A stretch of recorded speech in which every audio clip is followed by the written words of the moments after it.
जय श्री कृष्ण। श्री अर्जुन जी का कथा। साक्षात श्री हरि जी भक्तों पर कृपा करने के लिए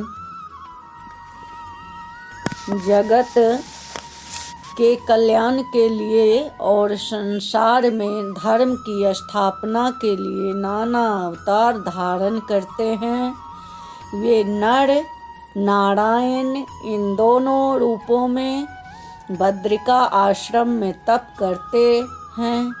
लोक मंगल के लिए श्री कृष्ण चंद्र और अर्जुन के रूप में वे ही द्वापर के अंत में पृथ्वी पर अवतीर्ण हुए। अर्जुन पांडवों में मझले भाई थे, अर्थात युधिष्ठिर तथा भीमसेन से अर्जुन छोटे थे और नकुल तथा सहदेव से बड़े।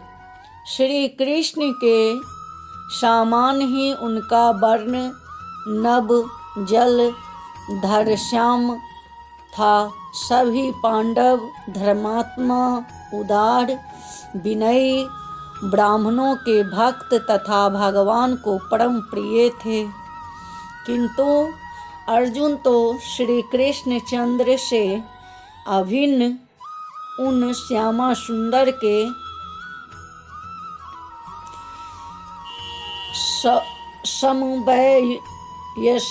समवयस्क सखा और उनके प्राण ही थे। श्री कृष्ण चंद्र जी क्यों अर्जुन को इतना चाहते थे, क्यों उनका प्राण धनंजय में ही बसते थे। इस प्रसंग में एक कथा इस प्रकार है। एक बार कैलाश के शिखर पर श्री गौरी शंकर भगवत भक्तों के विषय में कुछ वार्तालाप कर रहे थे। उसी प्रसंग में जगजननी पार्वती जी ने आशुतोष श्री भोले बाबा से निवेदन किया, भगवान, जिन भक्तों को आप इतनी महिमा वर्णित करते हैं, उनमें से किसी के दर्शन करने की कृपा कीजिए। आपके श्री मुख से भक्तों की महिमा सुनकर मेरे चित्त में बड़ा आह्लाद हुआ है।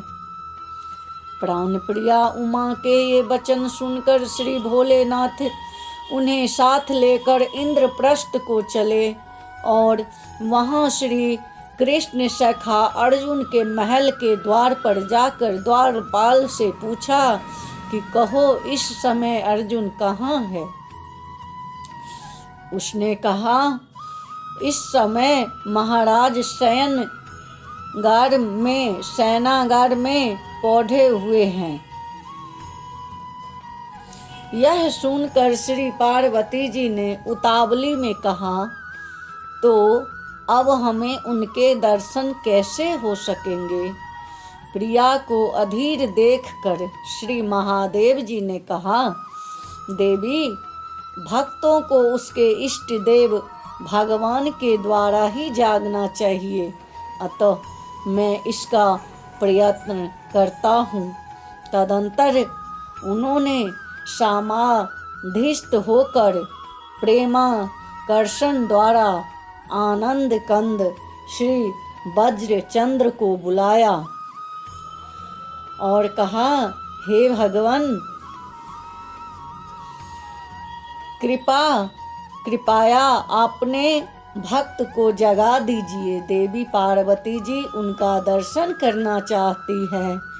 श्री महादेव जी के कहने से श्याम सुंदर तुरंत ही मित्र उद्धव, देवी रुक्मणी और सत्यभामा सहित अर्जुन के शयन घर में गए। भाई कृष्ण को आया देखकर सुभद्रा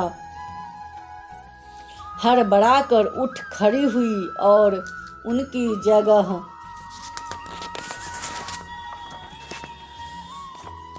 श्री सत्यभामा जी विराजमान होकर पंखा डुलाने लगी।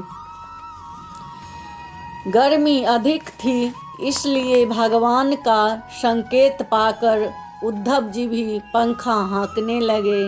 इतने में ही अकस्मात सत्यभामा और उद्धव चकित से होकर एक दूसरे की ओर ताकने लगे। भगवान ने पूछा, तुम लोग किस विचार में पड़े हो? उन्होंने कहा, महाराज आप अंतर्यामी हैं, सब जानते हैं, हमसे क्या पूछते हैं? भगवान श्री कृष्ण बोले, बताओ तो सही कि क्या बात है। तब उद्धव जी ने कहा कि अर्जुन के प्रत्येक रोम से श्री कृष्ण कृष्ण की आवाज़ आ रही है। रुक्मणी जी पैर दबा रही थी। वे बोली, महाराज पैरों से भी वही आवाज़ आती है। भगवान ने समीप जाकर सुना तो उन्हें भी स्पष्ट सुनाई दिया कि अर्जुन के शरीर से प्रत्येक रोम से यही जय श्री कृष्ण कृष्ण, जय श्री कृष्ण कृष्ण की ध्वनि निकल रही थी। तब तो भगवान ने उसे जगाना भूलकर स्वयं भी उसके प्रेम पास में बंध गए और गदगद होकर स्वयं उसके चरण दबाने लगे। इधर महादेव और पार्वती जी को प्रतीक्षा करते हुए जब बहुत देर हो गई, तब उन्होंने ब्रह्मा जी को बुलाकर अर्जुन को जगाने के लिए भेजा, किंतु अंतपुर में पहुँचने पर ब्रह्मा जी भी अर्जुन के रोम रोम से श्री कृष्ण की ध्वनि सुनकर और स्वयं भगवान को अपने भक्त के पांव पलटते देखकर अपने प्रेमा बस में न रोक सके एवं अपने चारों मुखों से वेद स्तुति करने लगे। ब्रह्मा जी के प्रतीक्षा में भी श्री महादेव और पार्वती को बहुत समय हो गया। तब उन्होंने देव ऋषि नारद जी का आवाहन किया। अब की बार वे अर्जुन को जगाने का बीड़ा उठाकर चले, किंतु शयन घर में अद्भुत दृश्य देखकर सुनकर उनसे भी नहीं रहा गया। वो भी अपनी बीना की खुटियाँ कसकर हरि कीर्तन में तल्लीन हो गए। जब उनके कीर्तन की धुनी भगवान शंकर के कान में पड़ी तो उनसे और अधिक प्रतीक्षा न हो सकी। वे भी पार्वती के साथ तुरंत ही अंतपुर में पहुंच गए। वहां अर्जुन के रोम रोम से जय कृष्ण का मधुर नाद सुनकर उनसे भी न रहा गया। उन्होंने भी अपना त्रिभुवन मोहन तांडव नृत्य आरंभ कर दिया।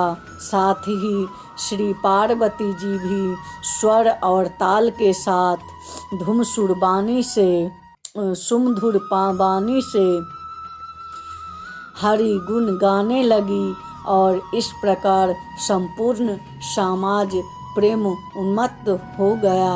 भक्तराज अर्जुन के प्रेम प्रवाह से सभी को सराबोर कर दिया। धन्य है अर्जुन और धन्य है उनकी सख्य भक्ति। जय श्री कृष्ण, जय श्री कृष्ण, जय श्री कृष्ण।